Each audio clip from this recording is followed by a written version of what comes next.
और इसी बीच इंदौर से आपको बड़ी खबर दिखाते हैं, जहां भोपाल के ऐशबाग के बाद अब इंदौर में भी 90 डिग्री मोड का ब्रिज सामने आया है। पोलो ग्राउंड पर पीडब्ल्यूडी रेलवे और ब्रिज का ये डिजाइन किया गया। अंग्रेजी के अक्षर Z जैसा ये डिजाइन नजर आ रहा है। तस्वीरें भी आपको हम दिखा रहे हैं। डिजाइन में ब्रिज में 90 डिग्री के 2 टर्न बनाए गए और इस मामले के अब सामने आने के बाद पीडब्ल्यूडी डिजाइन में संशोधन पर विचार भी कर रहा है। तो जरा ये तस्वीर आप देखिए। हालांकि देखिए, ये पहला ऐसा ब्रिज नहीं है, बल्कि भोपाल के यानी कि राजधानी के ऐशबाग के बाद इंदौर से यानी कि दूसरा इसे हम कह सकते हैं। 90 डिग्री मोड का ये ब्रिज है। पोलो ग्राउंड पर पीडब्ल्यूडी रेलवे और ब्रिज का ये डिजाइन किया गया, जो कि आप देखिए, आपको भी यहाँ पर कहीं ना कहीं नजर आ रहा होगा, समझ भी आ रहा होगा कि अंग्रेजी के अक्षर Z जैसा इसे डिजाइन किया गया है।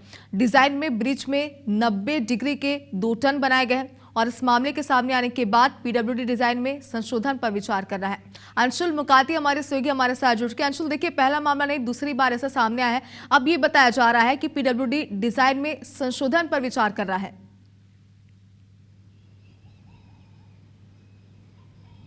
जी बिल्कुल, आपको बता दूं, इस वक्त हम उस ब्रिज के नीचे ही खड़े हैं, जिसमें कि 90 डिग्री के मोड़ पर जो ब्रिज का डिजाइन है वो बनाया गया था और इसका निर्माण कार्य जो है वो भी लगभग एक साइड का पूरा होने वाला है। और आप देख सकते हैं कि इसका जो पिलर नंबर 11 है वहां तक ब्रिज का निर्माण किया जा चुका है, लेकिन पिलर नंबर 12 जो है ये वही पिलर है जिसके ऊपर 90 डिग्री ब्रिज जो है वो टर्न कर रहा है। और यहाँ से टर्न करने के बाद ब्रिज जब यहाँ से टर्न करेगा तो उसका उतार जो है वो दूसरी तरफ 90 डिग्री के एंगल से जो है वो उतरता हुआ दिख रहा है। और ये ऐसा ब्रिज है जिसमें एक 90 डिग्री का एंगल नहीं है, इसके अलावा इसमें 2 90 डिग्री के एंगल है, यानी कि Z जो अंग्रेजी का अक्षर होता है उसकी तर्ज पर ये ब्रिज जो है बनाया जा रहा है। और 2 टर्न जो है वो डिजाइन में 90 डिग्री के बनाए गए। भोपाल का ऐशबाग का जब मामला सामने आया था तो उसके बाद लगातार जो है 90 डिग्री जो है वो सुर्खियों में बना रहा, और उसके बाद इस ब्रिज में भी 90 डिग्री के एंगल आने के बाद अब इसकी डिजाइन में संशोधन की बात जो है वो अधिकारी कर रहे हैं। लेकिन ब्रिज की एक साइड की जो भुजा है वो पूरी तरीके से बनके तैयार हो चुकी है।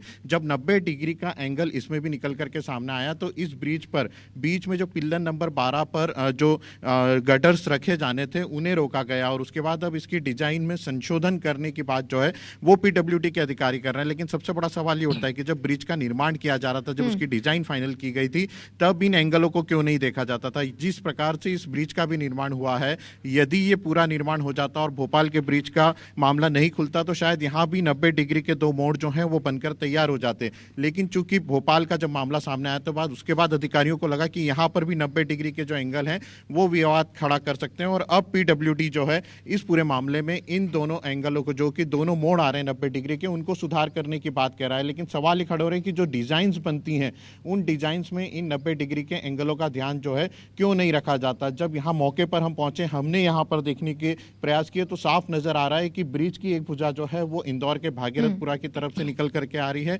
और बीच में जब ब्रिज जहां पर पिलर नंबर 12 है वहां पर 90 डिग्री का मोड़ लेते हुए दूसरी भुजा जो है इसकी पोलो ग्राउंड की तरफ उतर रही है। यानी कि साफ साफ ये नजर आ रहा है कि ब्रिज में 90 डिग्री का एक मोड़ एक साइड और दूसरी तरफ 90 डिग्री का मोड़ जो है वो निकल करके सामने आया है। लेकिन इसके बावजूद अधिकारी जो है इसका निर्माण करते रहे, डिजाइन अप्रूवल हुआ, और उसके बाद जब अब विवाद खड़ा हो रहा है तो इसमें संशोधन की बात जो है डिजाइन में वो पीडब्ल्यूडी के अधिकारी कर रहे हैं। लेकिन सबसे बड़ी बात यह है कि जो ब्रिज का डिजाइन फाइनल हो चुका है, जो अपने समय से देरी से निर्माण कार्य में चल रहा है, उसको जब फिर से रीडिजाइन किया जाएगा, उसका निर्माण फिर से किया जाएगा, तो इसमें कहीं ना कहीं फिर से देरी होगी और इसमें पैसा तो बर्बाद होगा ही, लेकिन सबसे ज्यादा जो समय है उसकी बर्बादी होगी, क्योंकि सबसे महत्वपूर्ण सड़क जो है ये मानी जाती है। दूसरी तरफ पोलो ग्राउंड औद्योगिक क्षेत्र है और दूसरी तरफ जो है वो उज्जैन की कनेक्टिविटी है। लेकिन इस ब्रिज के बनने से लोगों को तो सबसे ज्यादा फायदा होना ही था। बिल्कुल अंशुल, देखिए, जैसे कि आपने भी कहा कि बड़ा सवाल तो ये है कि जब ये डिजाइन किया जा रहा था, जब ये प्लानिंग की जा रही थी, तो ये विचार क्यों नहीं किया गया। अब आधे से ज्यादा निर्माण हो चुका है, इसके बाद इन्हें होश आ रहा है। जाहिर सी बात है कि समय की बर्बादी, पैसे की बर्बादी है। यहाँ पर फिलहाल संशोधन किया जा रहा है, तो विचार करके क्या निर्णय लिया जाता है, इसे लेकर जरूर अपडेट लेंगे आपसे। बहुत शुक्रिया पूरी जानकारी के लिए।